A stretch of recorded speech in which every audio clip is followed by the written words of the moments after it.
There's much more business there apart from the rundown that we have right here. And today we are talking about real estate. And just to state the obvious, Nairobi is the most preferred county for those seeking to own homes. And apparently those who own homes also, those who stay in apartments in Nairobi do not like the apartments. They'd like to move eventually and, to a bungalow somewhere and or a mansionette, or that's their plan or something like that. But this is data by the Kenya National Bureau of Statistics about the Housing Survey Report 2023-2024 that talks about the stance of the Kenyan homeowner. What do they want right now? What would they like in future? Stuff like those. And it talks about nearly 23% are willing to buy what they live in terms of if you're in an apartment, only 23% would like to buy that apartment.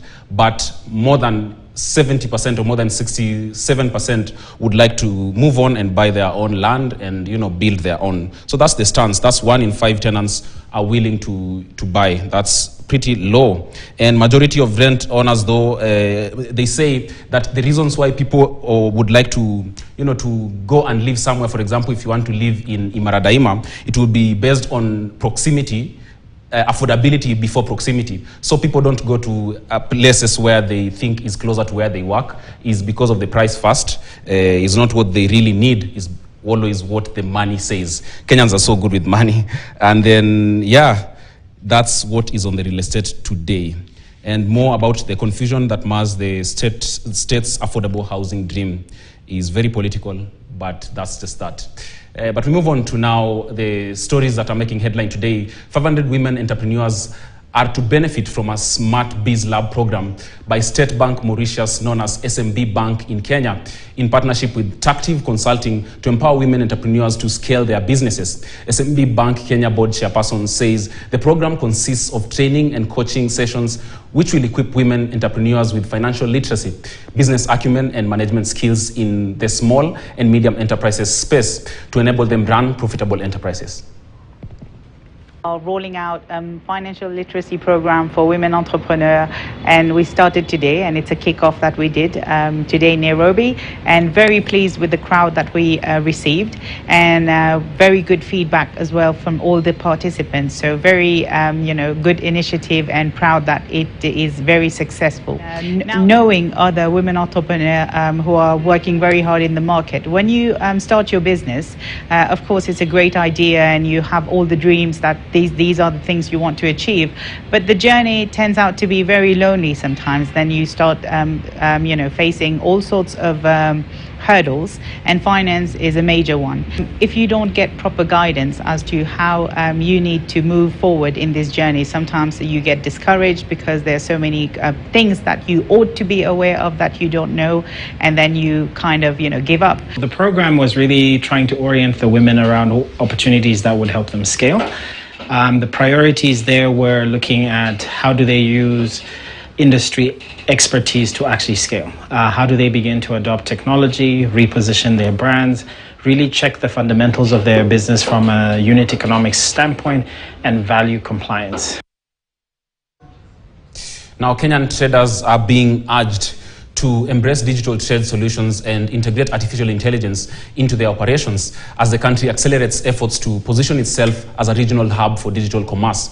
The call to action came during a high-level trade forum hosted in Nairobi, where the European Union delegation led by EU Ambassador to Kenya, Henriette Geiger, outlined a series of strategic initiatives supporting Kenya's digital transition.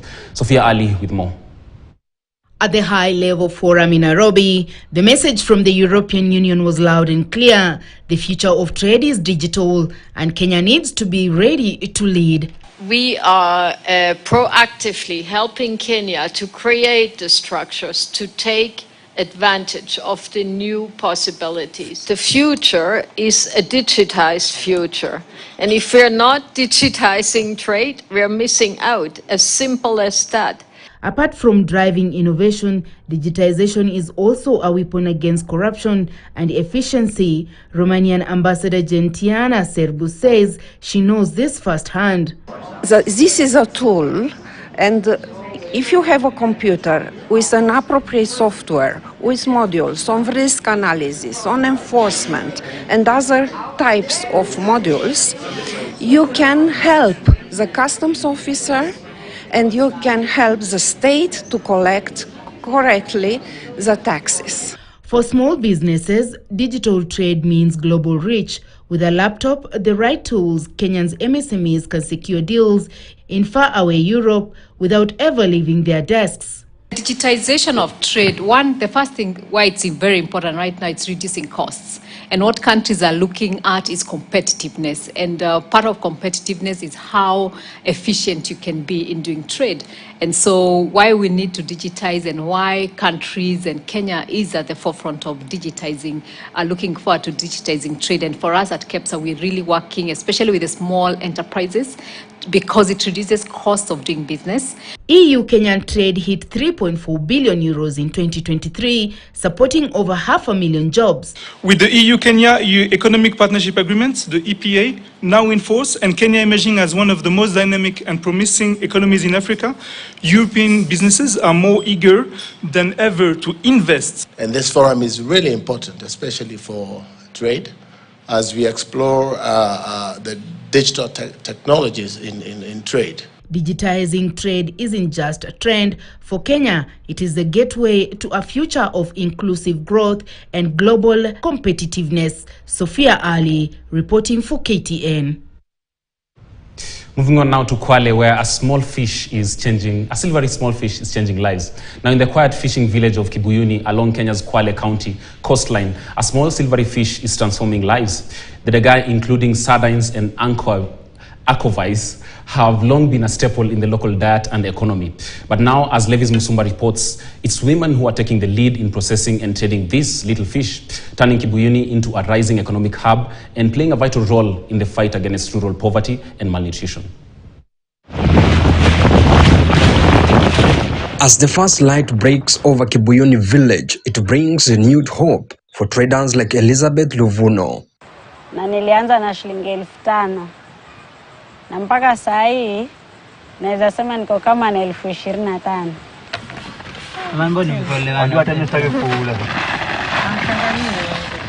Kulingana na ile mavuno ya kila siku, kiwango cha hii dagaa ilikuwa itoke kilo 40. Kwa hiyo ikitoka kuanzia hiyo 41 venye imetoka hii, ni kwamba leo ni siku njema, dagaa walikuwa ni wazuri. Mali nimenunua kwa bei ya juu 6,000, nitauza kwa kilo shilingi 400. Kwa ujumla yote hapa itakuwa ni 16,400. Elizabeth has spent the last 5 years building a thriving business around dagaa. Every day, she processes over 150 kilograms of the tiny fish, a testament to her determination and entrepreneurial spirit. Hii biashara ya dagaa kwa wamama ina umuhimu kwa sababu hiki ni chakula na mara nyingi wamama ndo wanashughulika kupika, so ni rahisi mwanamke kuifanya hii biashara kuliko mwanaume. Mimi nimeanza na mradi wa tenga moja mpaka saa hizi naweza chukua hata tenga 15. Nimevinunua pengine tenga 15, upige mahesabu 5,500. Hapo sikosi kama 20,000 ya akiba. In Kibuyuni, dagaa is more than just food. It is a staple that is affordable, readily available, and rich in essential nutrients like omega-3 fatty acids, proteins, and key vitamins. Vile vichwa vya dagaa naweza tumia kama lishe ya chakula cha kuku, na pia kama niko na watoto wadogo naweza ichanganya na mbegu zile zingine, niende nisage ikuwe unga wa uji nipe watoto. Huwa inafanya mtoto anakuwa active. These nutrients play a crucial role in bridging the dietary gap that leads to malnutrition, particularly among women and children, not only for sustenance, but also as a key source of income. The omega-3 content is good, and then there are also calcium and iron and selenium. There's an mineral called selenium, and also vitamin B12. So most of the malnutrition cases occur just as a result of either eating less fish in terms of portion size required to meet required content of that mineral, or lack of data diversity.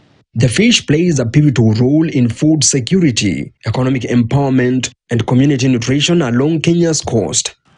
This program is very useful in terms of poverty reduction because it is providing employment at the village level. It is providing a product that is demanded elsewhere, and therefore they will be able to get income, regular income, and therefore we anticipate that through employment and the sales, the economy of this village will improve. The community remains hopeful, not just for a prosperous catch, but for a healthier and more sustainable future. Levis Msumba, KTN. Well, good story right there by Levis, but still in farming, 400 farmers in Kirinyaga have ventured into organic farming in the wake of growing demand for organically produced agricultural products driven by health concerns. The farmers, organized in 14 groups, have been federated into a cooperative that is helping them tap into the growing market, while at the same time offering financial support to expand their ventures. Now that story right there does it for Business at 1. Coming up next is sports with Jeff Mogire.